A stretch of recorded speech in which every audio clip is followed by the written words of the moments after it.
The rain had just stopped, and sunlight broke through the clouds like a quiet promise of hope. In a small corner cafe of downtown Maplewood, a man named Caleb Turner sat nervously, stirring a cup of coffee he couldn't afford but bought anyway. His shirt collar was worn, the cuff of his sleeve slightly torn, yet his posture was polite and humble. He was here for someone else's blind date, not his own. His best friend Mason had begged him to fill in after catching the flu. Caleb had said no at least 5 times. But life had taught him that saying yes sometimes brought unexpected turns, and he was about to find that out in the most beautiful, soul-stirring way imaginable. If you believe in kindness, second chances, and stories that heal the heart, don't forget to like, comment, share, and subscribe to Kindness Journal to support more stories that remind us what love can do.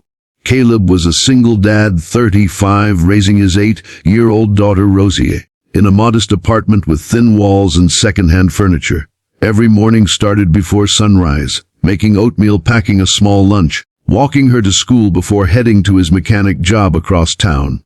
His hands were rough from years of work, but his heart remained soft because of Rosie. She was his entire world.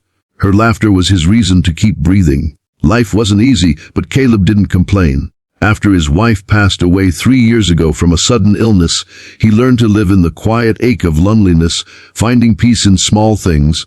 The smell of coffee, Rosie's hugs, the sound of rain tapping on the window. He didn't believe in love anymore. Love, he thought, was for people who had time to dream. He had bills to pay, shoes to mend, and a little girl to protect from life's harsh edges. So when Mason begged him to pretend to be him on a blind date, to not waste the woman's time, Caleb only agreed out of pity. He would apologize, make an excuse, and leave after 10 minutes. That was the plan. Then she walked in, Lydia Wren. Her presence was quiet, but it changed the air around her. She wore a white suit, elegant but effortless, and her dark hair was tied neatly in a bun. There was something refined about her, something that spoke of power and grace, but her eyes carried a loneliness that mirrored Caleb's own. The cafe door chimed softly as she stepped in, and for a brief second, Caleb forgot to breathe. He had no idea that this woman, this stranger, was one of the city's youngest CEOs, a woman known for rebuilding failing companies and turning them into success stories. But in that moment, she wasn't the CEO of anything. She was just a woman looking for something real. Lydia spotted him and smiled, a gentle, cautious smile that reached her eyes. "You must be Mason?" she asked. Caleb froze, guilt pricking at him. He nodded weakly, meaning to correct her immediately, but the warmth of her presence stole the words from his mouth. Something about her felt different.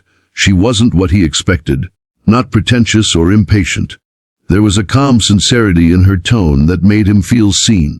They talked, not about fancy dinners or career ambitions, but about life, about how difficult mornings could be, about how people forget to look up at the stars anymore, about the small kindnesses that still exist in the world. Lydia listened with a softness he hadn't known people still had. Her laugh was genuine, quiet but full of life. Caleb found himself smiling more in that hour than he had in months. He forgot about the lie, about Mason, about the clock ticking on his old wristwatch.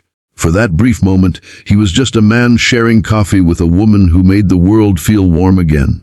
After the meeting, guilt gnawed at him. He couldn't sleep that night. He replayed her voice in his head, her kindness, her questions about dreams. He hated that he had lied, even for a friend. The next day, he made a decision. He wrote her a message, confessing that he wasn't Mason, that he was just a single dad helping out a friend who got sick. He didn't expect forgiveness, only honesty. Days passed without a reply. He assumed she was angry or worse, disappointed. He tried to let it go, but something about her lingered in his heart like a song that wouldn't fade. Then one evening, as he picked up Rosie from school, his phone buzzed. A message from Lydia. "I know, Mason told me, but I'd still like to see you again, as yourself this time." Caleb read the message 3 times, his hands trembling. Rosie looked up at him, curious. "Daddy, why are you smiling like that?" she asked, and he just hugged her tightly. Their second meeting was different, more open, more real. They met in a park on a bright Saturday morning.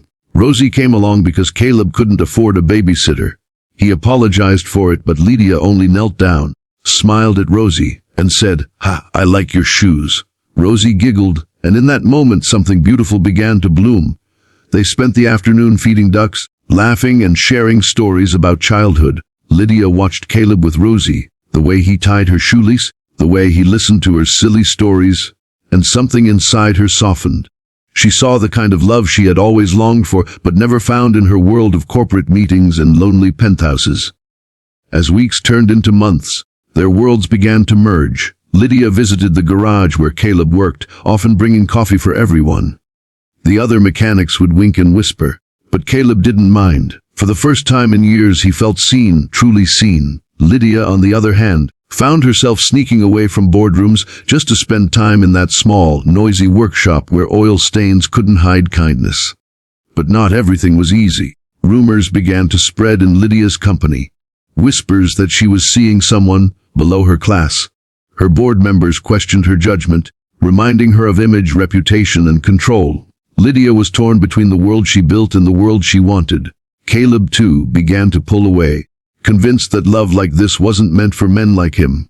He didn't want to be the reason she lost everything. One evening, after Rosie had fallen asleep, Caleb sat alone on the porch, staring at the dim city lights. He knew he loved Lydia, deeply, selflessly, but love, he thought, sometimes meant letting go, so he called her.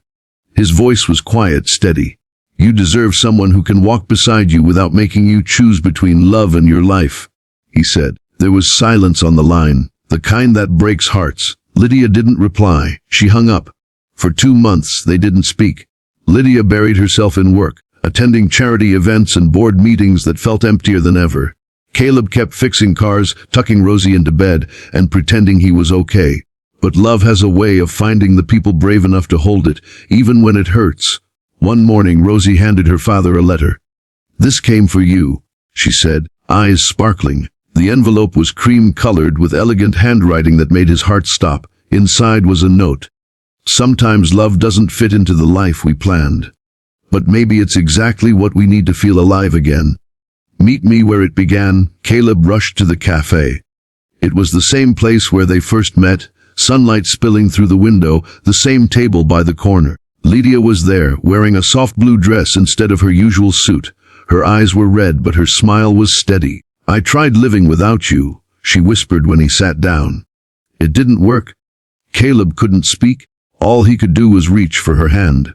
Rough and gentle meeting soft and strong. And for the first time, neither of them pulled away. Their love didn't fix everything overnight. Life still had bills, broken cars, and judgmental whispers. But they learned that love didn't need to be perfect. It only needed to be kind, patient, and brave enough to start over. Lydia started a foundation to help single parents rebuild their lives. Caleb taught Rosie that strength doesn't always roar, sometimes it just holds on quietly. And every evening, as the sun dipped behind the city, they'd sit together, a mechanic, a CEO, and a little girl who believed in miracles, watching the light change, grateful that kindness had brought them home to each other. If this story touched your heart, please don't forget to like, share, and subscribe to Kindness Journal, where we remind the world that love still wins even when life gets messy. And before you go, comment below. Do you believe that love can find you when you least expect it?